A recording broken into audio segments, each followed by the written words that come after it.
Ya, selamat malam. Kita malam ini pertemuan Malam. sebetulnya pertemuan yang tidak semi terbuka ya. Oh, ini mulai masuk satu persatu lagi. Kita akan mendengarkan lagi Kak Lisa yang akan menyampaikan beberapa hal tentang pembelajaran kita. Saya akan mute semua, kecuali Kak Lisa tolong unmute sendiri ya. Oke, oke, oke. Sebentar. Oke, silakan sekarang unmute Kak Lisa.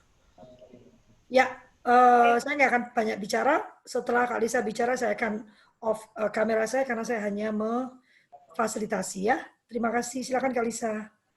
oke, terima kasih. Assalamualaikum warahmatullahi wabarakatuh. Salam sejahtera untuk kita semua. Salam sehat ya, mudah-mudahan semua sehat. Oke, untuk yang pertemuan kita kali ini, kalau yang pertemuan pertama kemarin saya share materi, penjelasan. Tapi pertemuan kali ini saya sebenarnya justru pengen dengar sharing nih dari teman-teman semua. Karena ini bolanya sebenarnya ada di teman-teman loh. Karena apa, tugasnya kan ada di teman-teman. Ada yang sudah mengumpulkan, terima kasih. Saya sudah baca semuanya. Yang belum, saya masih tunggu gitu kan. Seperti janji saya kemarin, tidak ada diskualifikasi untuk kelas ini, tetapi yang akan saya bantu untuk editing nanti, gitu, untuk sampai jadi, itu adalah yang mengumpulkan tugas gitu. Nah, pengen denger sih sharingnya tentang proses menulis, karena ini pengalaman yang mungkin sama-sama juga kita alami juga. Nah, mumpung nih masih ada, saya sih belum kasih deadline ya, cuma nanti setelah akhir dari sesi ini mungkin kita akan sepakati deadline bersama sampai kapan kita bisa punya waktu untuk menulis. Karena masih ada satu materi lagi, yaitu tentang editing sebenarnya, yang perlu kita bahas. Gitu ya, sepakat untuk itu ya nanti. Jadi saya nggak mau saya kasih deadline, ayo kita bareng rumuskan bersama kesepakatannya agar juga bisa menjadi janji bersama gitu loh. Kayak gitu. Oke, kita sharing aja ya, siapa yang mau memulai duluan untuk sharing, terus nanti kita bahas kendalanya apa, mungkin bisa jadi pembelajaran buat yang lain. Saya coba bantu dari hasil sharingnya aja. Oke, silahkan siapa dulu nih yang mau sharing? Oke, silahkan Kak. Kak, malam Kak. Jadi gini, Malam. ini kan aku udah bikin kan, aku udah bikin. Terus karena ada beberapa kegiatan-kegiatan lain, jadi aku bikinnya itu kan nyicil tuh Kak. Nah, kendalaku ternyata setelah aku cicil, konsep cerita yang udah ada di kepalaku kemarin-kemarin itu hilang. Moodnya Oke. hilang, semuanya hilang. Jadi konsep yang sebenarnya yang harusnya aku mau nulis runtunan ceritanya seperti ini, pas aku duduk lagi, ngetik lagi, berubah. Pas aku duduk lagi, ngetik lagi, moodnya nggak dapet. Pas aku duduk lagi, ngetik lagi, kok kayaknya nggak di luar ini ya, gitu. Terus terlalu gini ya, terlalu bertele-tele atau kayak gimana. Jadi buyar semua gitu, Kak. Jadi kayaknya kalau misalnya aku nulis, aku merasa aku harus duduk seharian itu harus nyelesain semuanya, baru beres. Gitu. Itu gimana menurut Kakak? Oke. Oke, biar biar enak nggak satu-satu karena waktu kita juga sempit juga.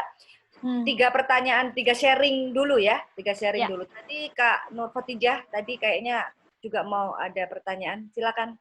Iya, kalau aku sih kendalanya pas lagi nulis itu tiba-tiba tuh kayak banyak banget ide muncul, terus kayak semuanya tuh apa ya, kayak pikirku tuh udah jalan semua sampai akhir, tapi tangan aku tuh terlambat untuk ngikutin pikiran aku gitu, sampai akhirnya aku capek sendiri jadi kayak, hah oke gitu.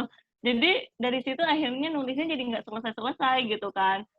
Nah aku bingung jadi kayak gimana cara ngaturnya biar nggak ini padahal kan udah ada plotnya udah dibikin juga tapi tetap aja seperti itu gitu.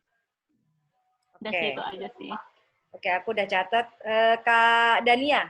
Oh, racing ya. Oke Kak Dania silakan. Kak Dania masih Ya, oke, halo. ya. Jujur, saya belum kumpulkan. Ya, Sama, yang banyak tapi juga yang belum. ya, Tenang aja. tapi bukan berarti saya tidak membuat, gitu ya. Oke. Jadi saya membuat, terus kasusnya sama dengan ini Kak Nur Hotijah sama Kak Lisya. Nah, itu Oke. ada dalam diri saya. Jadi ketika saya sudah siap untuk mengetik atau menuangkan apa yang di dalam ide saya, nah ketika ini belum satu paragraf nih ya, berapa kalimat. Terus ada keperluan yang harus saya tinggal. Nah, ketika teruskan lagi, muncul ide lagi. Ini kayaknya enggak kurang greget nih yang kalau ini ya. Yang ini sepertinya greget nih. Nah, ketika itu saya ulang lagi mulai dari awal lagi. Udah malam, udah terlalu larut ya. Besoknya saya ketik lagi rasanya kok ragu-ragu sih. Apakah ini bisa menarik perhatian orang gitu loh, dengan awal tulisan seperti ini. Karena kalau saya baca dari tulisannya Kak Lisa ya, si tokoh Ai ya, tokoh Ai kalau saya baca itu awalnya memang luar biasa sekali penggambaran dari Kak Lisa yang sangat detail, bahkan menggambarkan seorang anak yang naik kuda itu sangat detail sekali. Nah, ini kekurangan saya kan enggak terlalu bisa memainkan imajinasi saya seperti itu.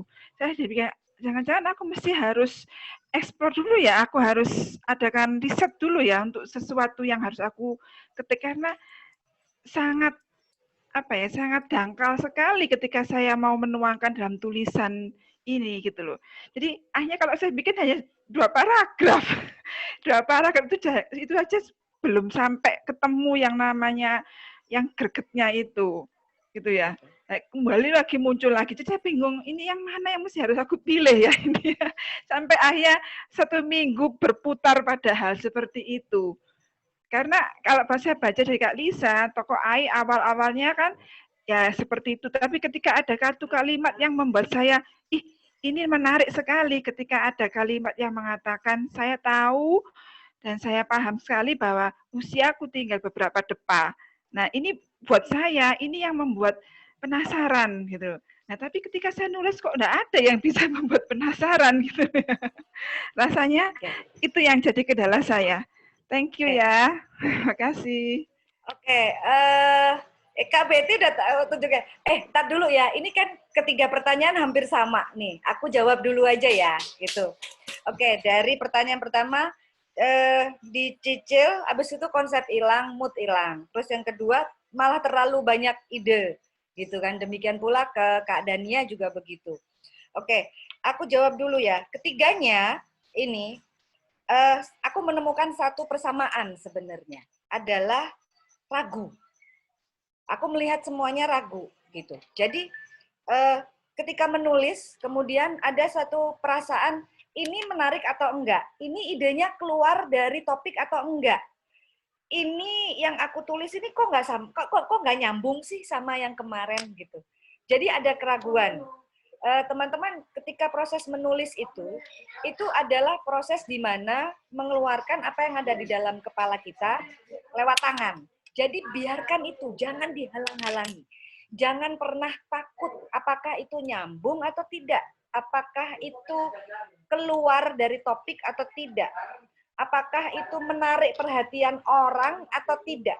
Jangan, dibiarkan dulu aja, keluarkan dulu. Sama seperti kalau kita brainstorming ide. Itu jangan dikasih batasan kan, biarin aja. Oh, aku ide ini.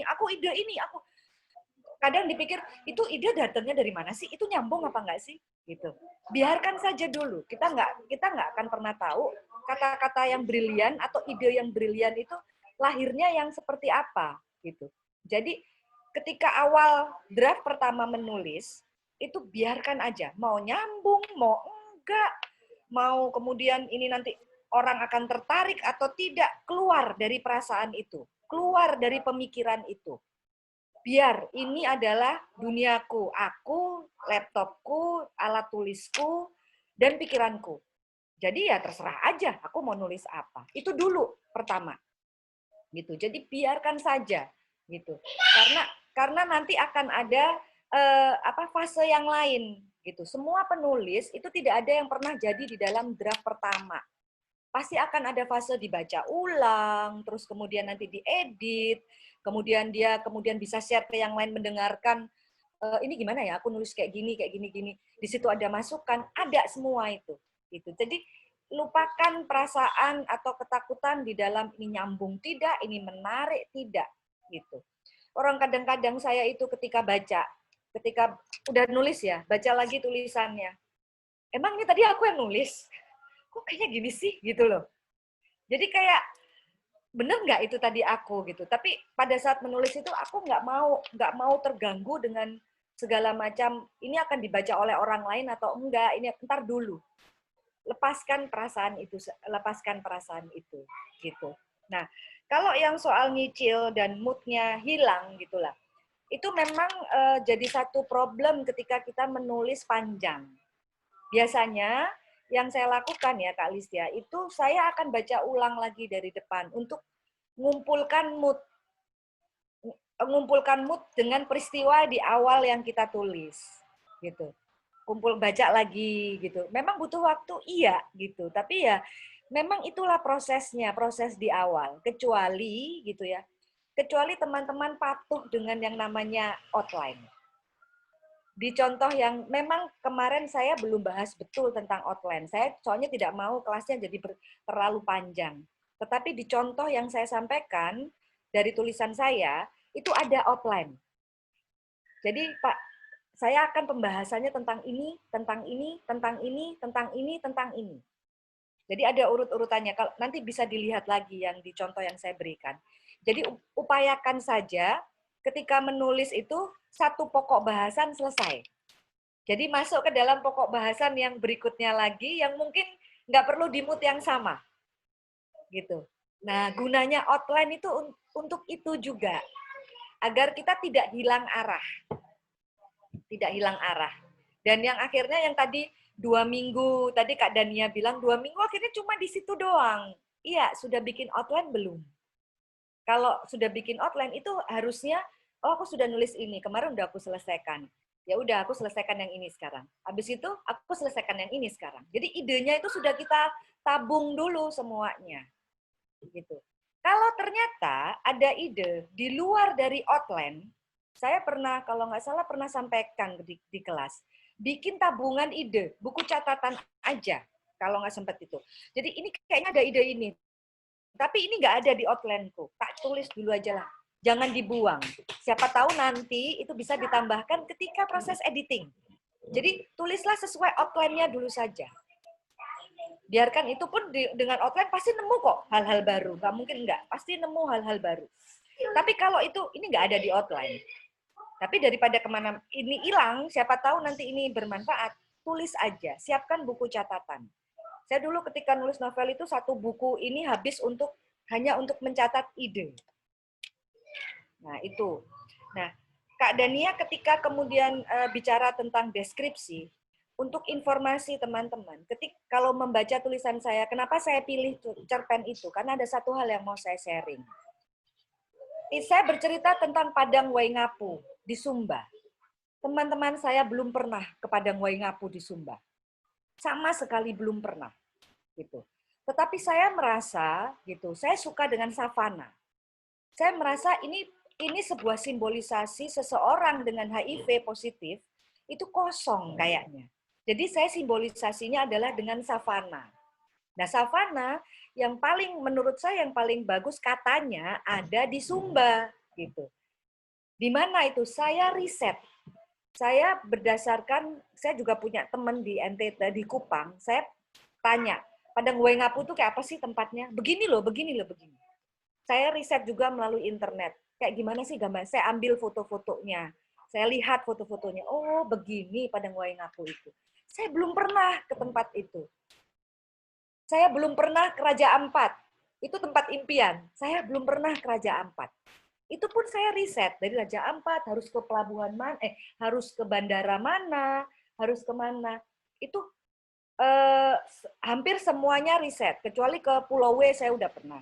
Ke beberapa tempat itu yang terutama Padang Waingapu sama Papua, Raja Ampat, itu saya belum pernah menginjakkan kaki sama sekali ke sana. Memang betul Kak Dania. Ketika menulis kita butuh bekal. Bekalnya kalau kosakata ya dari membaca. Kalau tentang data-data yang mau diisi, riset memang. Riset kecil-kecilan saja seperti kita browsing. Kita misalnya bicara tentang satu lokasi, padahal itu tanah kelahiran kita misalnya. Tahun 2015. Yang kita tahu kan hanya sebatas 2015 itu yang kita pandang, seluas yang kita pandang sama tempat-tempat yang pernah kita datangi di 2015. Tapi coba misalnya itu ditambah dengan kondisi sosial, ekonomi, dan budaya pada saat itu terjadi di tahun 2015. Misalnya ada kenaikan BBM waktu itu, ada pergantian presiden misalnya waktu itu. Itu juga bisa dengan riset kecil-kecilan seperti itu. Memang menulis itu investasinya waktu, tapi untuk membuat tulisan kita utuh dan penuh gitu kan, punya logika thinkingnya di dalam menulis itu kencang dan tidak hanya dipandang sebagai tulisan curhat. Isinya kontennya sih bisa curhat, nggak masalah, tentang problem kita, tentang ini. Itu juga namaku Ai itu sebenarnya curhatan saya. Waktu itu saya jadi konsultan penulis untuk Komisi Penanggulangan HIV/AIDS. Saya dapat data banyak dan saya melihat bagaimana perempuan-perempuan itu kemudian harus terpapar HIV/AIDS karena misalnya dari suaminya atau macam-macam gitu kan. Itu curhatan saya, kegelisahan saya. Tapi saya nggak ingin seperti curhat. Saya tambahi dengan data-data, saya tambahin dengan deskripsi tempat gitu. Seakan-akan itu jadi kayak tulisan travel gitu kan. Terus saya belum pernah ke sana gitu. Jadi luar biasanya tulisan itu begitu teman-teman. Bahkan bukan hanya membawa berkelana orang-orang yang membaca, kitanya sendiri jadi terasa ikut berkelana gitu loh dengan tulisan itu. Kitanya jadi ikut hanyut di dalam tulisan itu gitu loh. Asalkan kita betul-betul openi. Saya sering mengatakan buku atau tulisan itu seperti anak rohani saya. Kalau kita punya anak, kita semua di sini perempuan, baik nanti yang sudah memiliki anak atau mungkin yang calon ibu nih ya. Kalau kita anak sejak kita lahir, sejak ada di dalam kandungan, itu kan kita openi, betul kita perhatikan, itulah tulisan. Karena itu lahir dari segala jerih payah kita, lahir dari dalam pikiran kita yang terdalam bahkan dari kita. Sesuatu yang mungkin tidak bisa kita ungkapkan lewat kata. Kita tidak bisa sampaikan lewat kata. Tapi itu bisa lewat tulisan. Itu dalam sekali sebenarnya. Itu seperti anak rohani. Kita memang openi dia. Secara kita rawat dia mulai dari dia tumbuh jadi ide kemudian kita nemukan plotnya sampai kemudian jadi outline-nya sampai akhirnya dia sudah jadi tulisan sampai akhirnya terus kemudian persiapan dia lahir gitu kan. Ketika persiapan lahir kan kita udah nyiapin bajunya, ininya macam-macam. Itu proses editingnya itu untuk nambah-nambah. Jadi itu teman-teman kalau saya bisa jawab dengan pengalaman saya sendiri karena gini, kalau teori menulis itu rata-rata sama semuanya. Tapi pengalaman di dalam menulis itu bisa beda-beda antara satu penulis sampai dengan penulis yang lainnya lagi. Mungkin kalau tanya dengan penulis di luar sana, yang di luar saya, pasti juga akan ada pengalaman yang berbeda. Itulah gunanya juga tetap sharing sesama penulis. Ini ada pengalaman seperti ini, pengalaman seperti ini. Jadi untuk yang konsep cerita hilang, mood hilang, saya ulangi lagi Kalistia, patuh dulu sama outline-nya. Sama outline-nya, upayakan agar menulisnya itu satu baris outline, satu pikiran outline, satu ide outline itu selesaikan dulu. Sehingga ketika masuk ke dalam outline lainnya, tidak perlu harus membangkitkan mood lagi untuk kembali ke pokok bahasan itu. Itu. Terus untuk banyak banget ide, tadi Kak Khotijah, silahkan untuk kemudian punya bank ide. Tapi tetap patuh dulu juga dengan outline-nya. Itu dulu aja. Nanti Bang Ida siapa tahu nih bisa jadi tulisan yang berikutnya. Jadi kan banyak ide. Sama Kak Dania, ragu-ragu di dalam menulis apakah ini akan menjadi menarik atau bagaimanapun, lupakan itu Kak. Gitu. Saya sering mengatakan ketika Anda sudah menulis bahkan dalam satu paragraf sekalipun Anda itu udah penulis. Bahkan nulis status Facebook tuh Anda itu udah penulis gitu loh. Jadi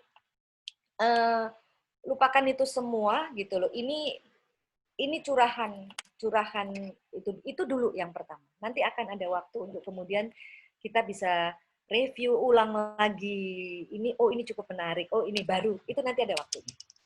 Itu kalau dari saya. Sudah cukup atau yang dari tadi saya sampaikan apakah masih bingung? Cukup Kak. Oke ya. Terima kasih Kak Lisa. Ada Nia oke ya. Nah, oke. Sekarang selanjutnya Kak Betty. Tadi silahkan Kak Betty. Suaranya masih mute Kak Betty. Ya, udah. Selamat malam, Malam. teman-teman semuanya, Kak. Selamat malam, Kak. Ini di dalam kan sebelum menulis kita kan bikin pre-writing dulu. Betul. Nah, kemudian segitu saya jalan ya, kalau nggak salah sudah 2 halaman menulis, udah berapa paragraf, udah banyak. Terus berhenti, kemudian kembali lagi, segitu kembali lagi setelah 2 hari kembali lagi, itu banyak yang diubah. Bahkan dalam point of view-nya, tadinya saya memilih yang ketiga, menjadi orang ketiga. Tapi ternyata saya berubah. Itu dihapus lagi tuh dari depan. Saya perbaiki lagi. Terus udah gitu, saya perbaiki lagi. Jadi saya menjadi orang pertama. Jadi saya ada di dalamnya. Saya menceritakan anak saya dan menantu ketika pergi piknik. Nah gitu. Jadi itu saya ubah lagi tuh. Jadi balik lagi ke pelajaran yang pertama, saya ubah lagi semuanya. Terus udah gitu, mulai lagi. Ketika sama dengan teman-teman, ketika mulai lagi, itu diubah lagi ceritanya. Ya, jadi total sih tadi udah sampai 4 halaman sebetulnya. Tetapi loncat-loncat. Nah, masalah saya adalah loncat-loncat. Itu sudah ketika saya bikin tesis, dosen saya juga bilang, kalau cerita kok loncat-loncat, jadi susah bacanya. Nah, ini kejadian sama saya. Jadi ketika saya menceritakan juga, aduh saya kan mau menceritakan tokoh-tokoh ya, sifatnya itu bagaimana. Nah, ketika saya menceritakan bahwa dia sudah menikah dengan ini, nah itu saya tidak jadi menceritakan si yang tadi yang pertama itu. Jadi menceritakan tentang perkawinan mereka, tentang punya anak, lupa menceritakan tokoh yang tadi itu. Nah itu, jadi saya harus kembali lagi ke paragraf atau saya selipkan di mana gitu. Nah itu yang membuat saya bingung. Balik lagi saya copy paste, pindahin ke atas. Nanti di atas, wah nggak cocok, pindahin lagi ke bawah di copy paste gitu. Jadi itu yang menghambat penulisan saya. Sebetulnya saya udah sampai 4 halaman sih, udah berapa gitu. Tapi itulah loncat-loncat, itu aja. Rencananya emang mau berapa halaman Kak Betty? Rencananya sih mau ya sekitar 6, 8. 6 halaman, oke. Selamat, sudah mendekati 6 halaman. Kan 4 halaman, daripada 1 halaman kan mendingan 4 halaman. Tapi itu masih di yang pertama, itu masih, kan itu terbagi dari 3 kelompok ya. Yang pertama tentang tokoh, nanti masalahnya timbul, nanti way out kan kalau nggak salah. Ya, jadi belum sampai nih ke sini. 4 halaman tuh masih di sini, masih bolak-balik gitu. Belum sampai ke masalahnya itu apa gitu. Oke. Makasih Kak. Iya, aku catat dulu. Tadi kayaknya Kak Dini ya? Iya. Saya catat. Ya, Kak Dini silakan Kak. Ya, terima kasih Kak Lisa. Selamat malam semuanya.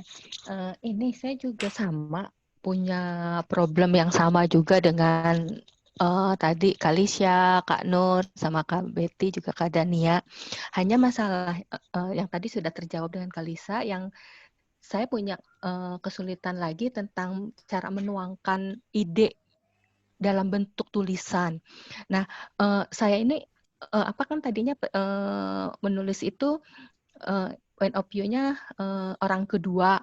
Yang jadi permasalahan saya memaparkan, tapi akhir-akhirnya saya terlibat emosional, jadi saya masuk ke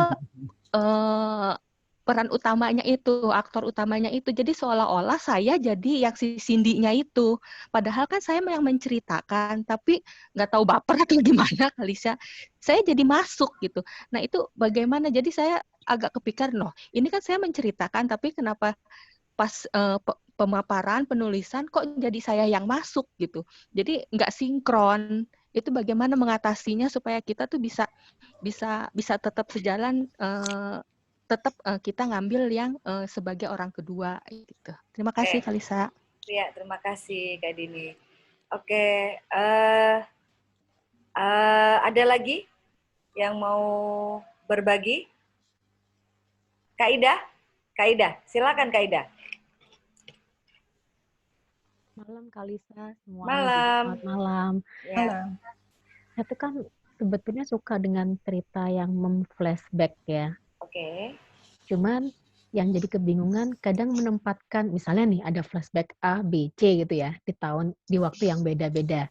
Yang kendalanya tuh gimana? Apakah juga berlaku kalau flashback itu harus sesuai dengan kronologis waktunya, artinya yang lama dulu diceritakan atau yang sesuai dengan misalnya lagi makan jadi inget masa lalu gitu ya, atau terserah aja gitu loh.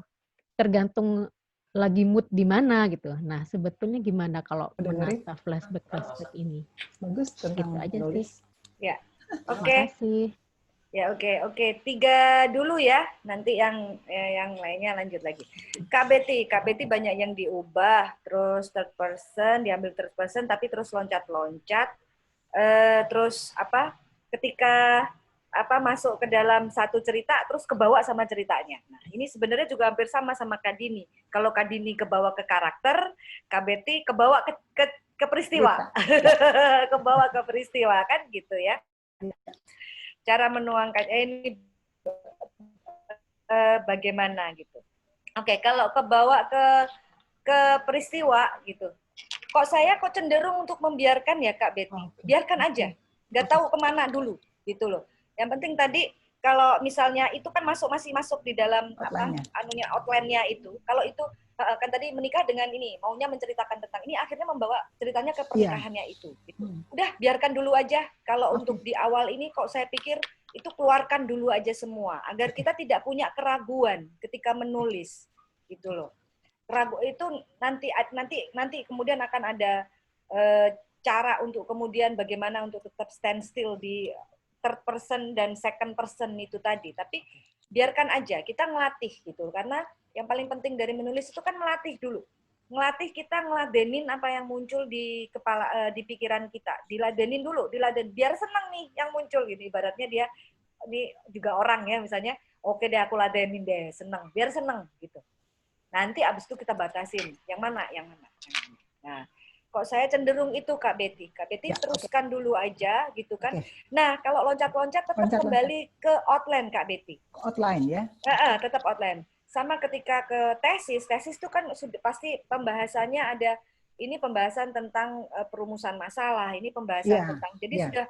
Nah, ketika udah sampai di situ itu ya sudah bahasnya itu aja dulu gitu. Jangan lompat-lompatnya itu kembali lagi ke itu problemnya ada di outline. Jadi outline-nya jangan ke lewat gitu di situ. Jadi sembari kemudian membuat ini meluncur terus, tetapi juga tetap pagernya itu outline. Jadi ketika di dalam rumah silakan aja mau ini yang mau bersihkan kamar mandi dulu.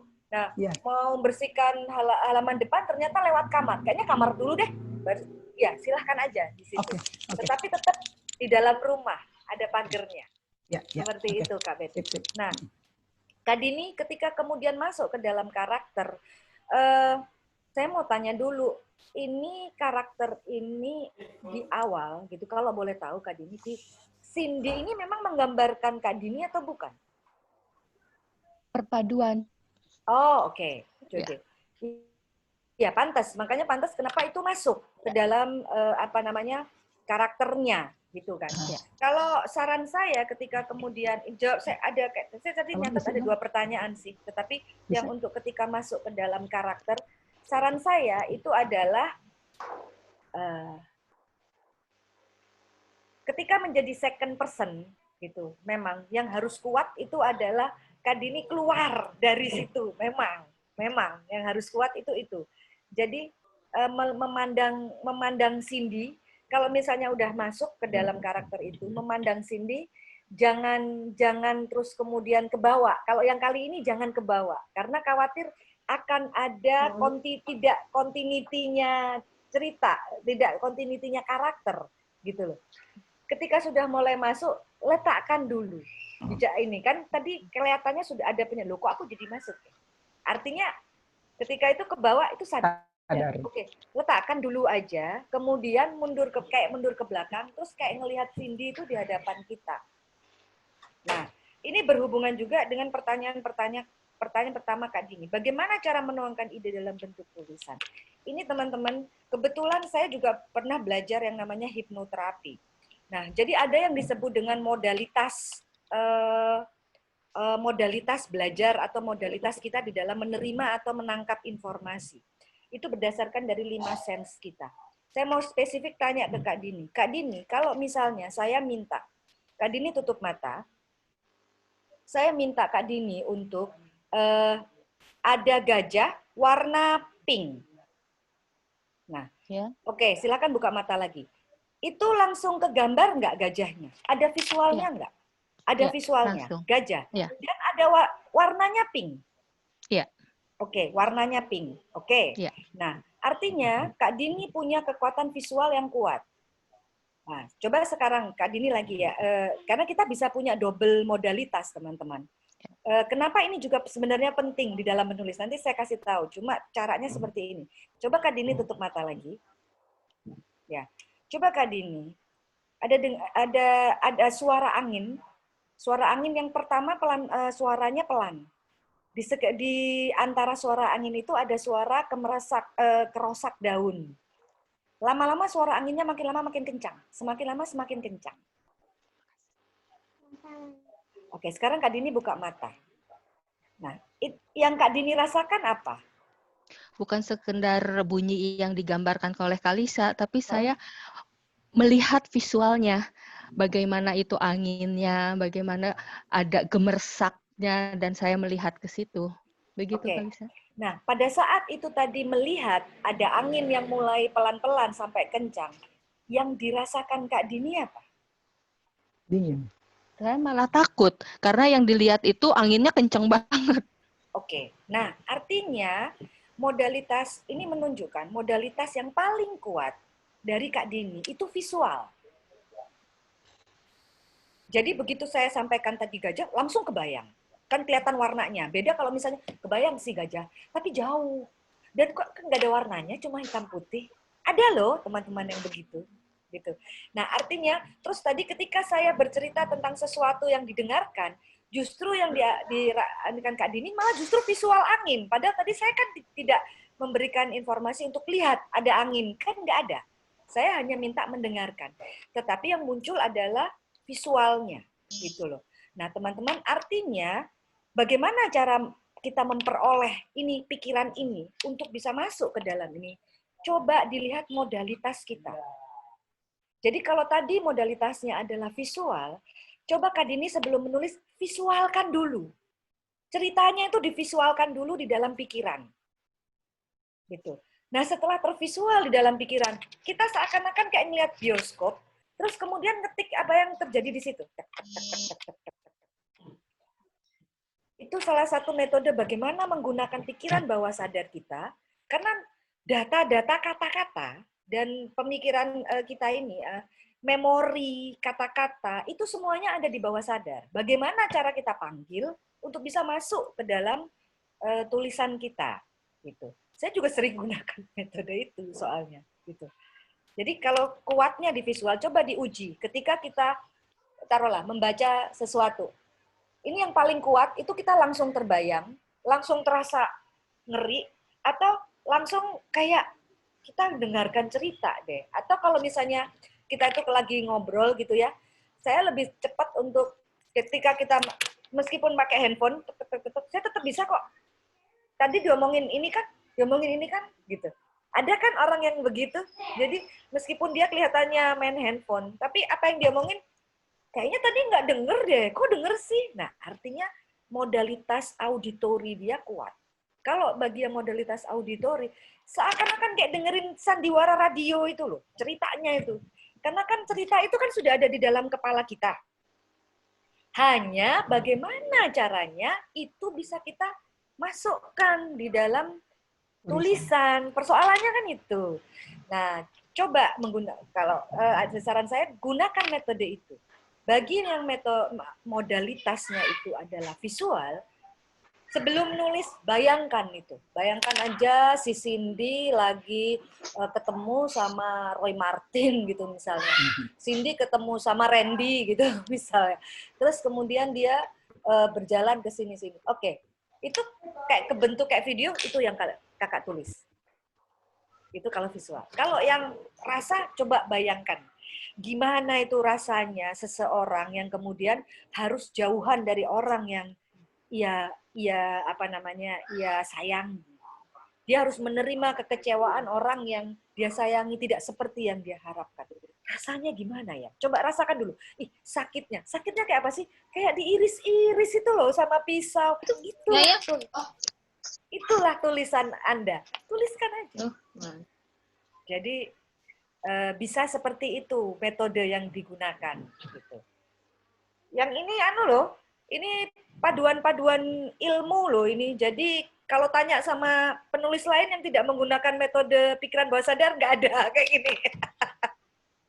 Kalau itu karena kita mesti belajar itu. Nah, cukup ya Kak Ida rasanya ya. Kak Dini ya. Iya, baik. Kak Lisa, makasih. Ya, saya coba ya, Kak Lisa, makasih. Iya. Kak Betty cukup ya tadi ya. Cukup ya. Kak Ida, flashback apakah berlalu sesuai dengan kronologi? Enggak.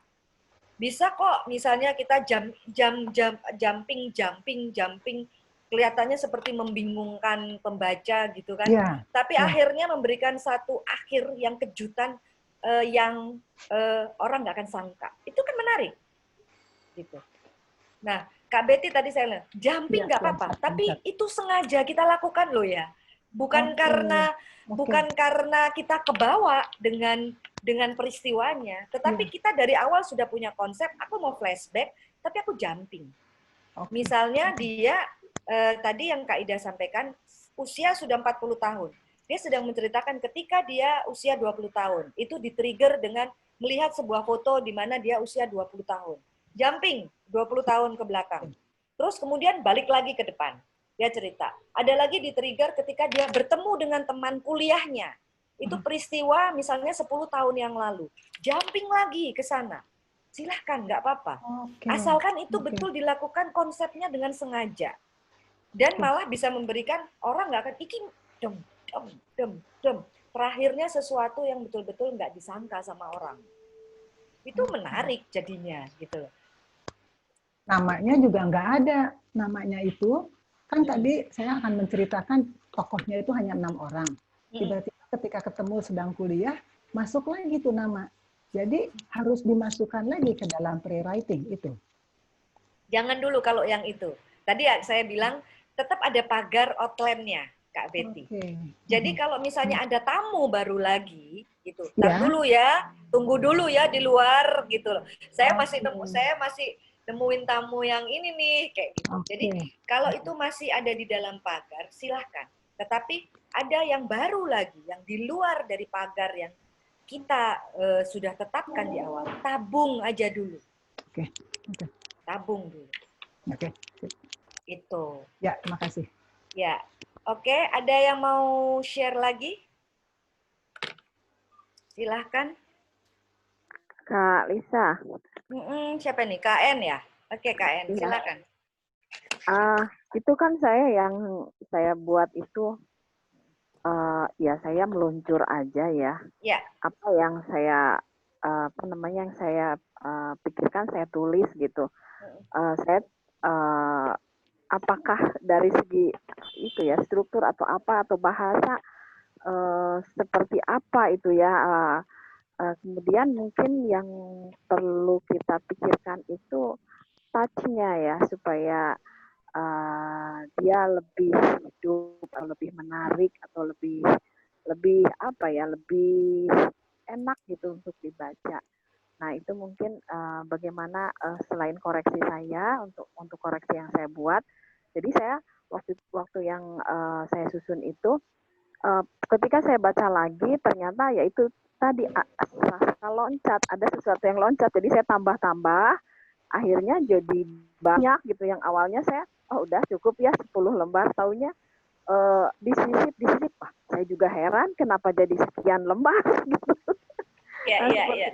Ya, terima kasih Kak Lisa. Iya, oke. KN, saya tabung dulu. Mungkin ada yang bertanya lagi, biar sekalian. Ada lagi?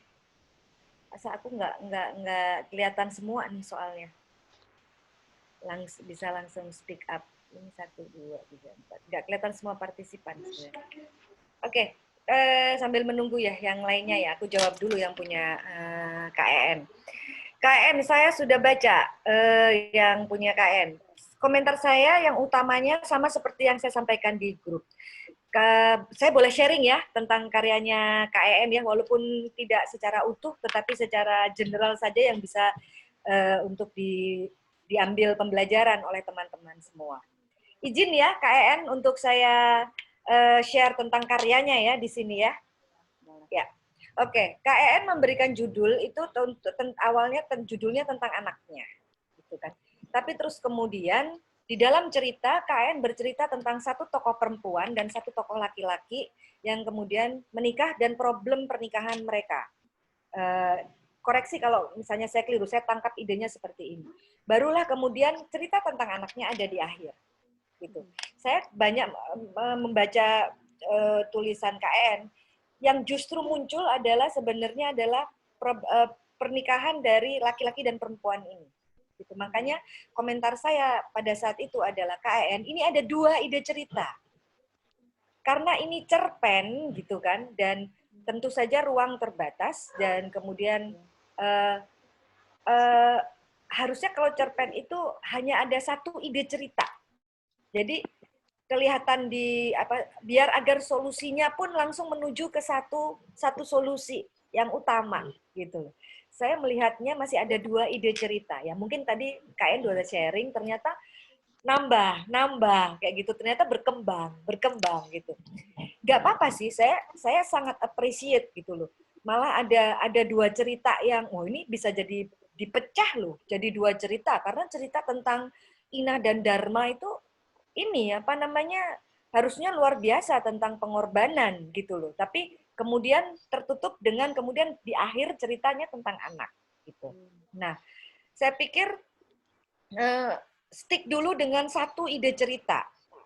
Ceritanya mau ambil yang cerita yang mana? Yang anaknya atau yang mau tentang Ina dan Dharmanya gitu loh. Kalau komentar saya tetap itu. Sama ini KN.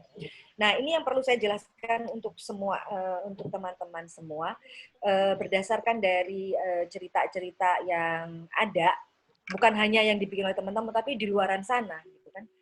Itu cerita itu ingat teman-teman, mesti diperkaya dengan narasi dan deskripsi. Kenapa? Makanya di pre-writing itu ada waktu, setting, terus kemudian kekuatan karakter, kemudian dialog yang muncul. Itu agar, saya masih ingat ada pertanyaan pertama, di sesi pertama kalau nggak salah, atau di grup. Bagaimana bisa membuat cerita itu tidak seperti curhat tentang diri sendiri. Gitu loh. Nah, kuncinya adalah kuatkan, memberikan setting lokasi, setting tempat ya, setting kemudian waktu gitu loh. Itu akan membuat tidak seperti sekedar curhat untuk diri sendiri gitu loh. Jadi sesuatu yang bisa untuk kemudian menjadi dibaca oleh orang lain, bukan dianggap sebagai curhatan. Jadi ada nilai pembelajarannya, ada nilai informasi baru yang kita sampaikan gitu loh. Jadi cerita itu pasti curhat gitu loh. Curhat tentang apapun, karena itu sebenarnya curhatnya pikiran kita, agar orang lain mendengar, membaca apa yang ada di pikiran kita, gitu kan.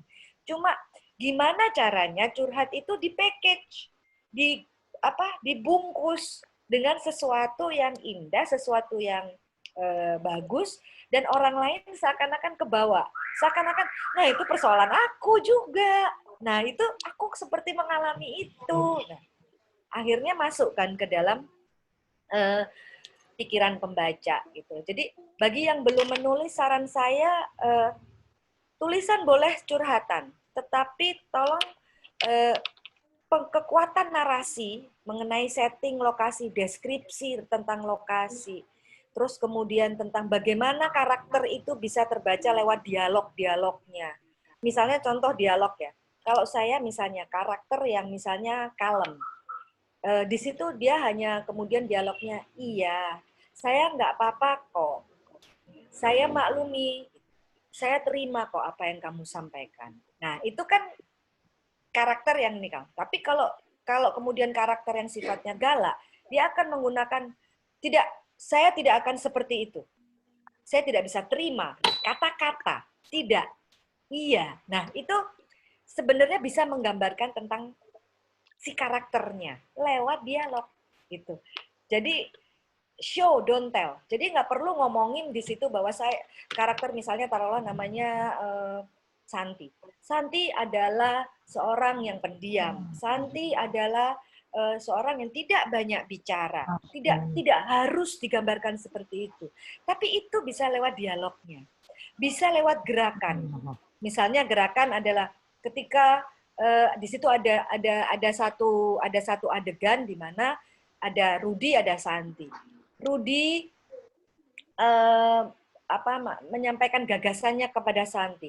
Santi hanya terpekur, diam di tempatnya, duduk, tangannya dilipat, tangannya misalnya tangannya disilangkan di atas pahanya, kayak gitu. Jadi itu sudah menggambarkan orang ini tertutup, gitu loh. Orang ini pendiam, orang ini tertutup. Tidak perlu harus disampaikan dia pendiam, dia ini. Juga bisa disampaikan dengan gerak gestur tubuh yang tersampaikan lewat kata. Nah, itu kan orang akan kemudian melihatnya nggak perlu kayak gini loh.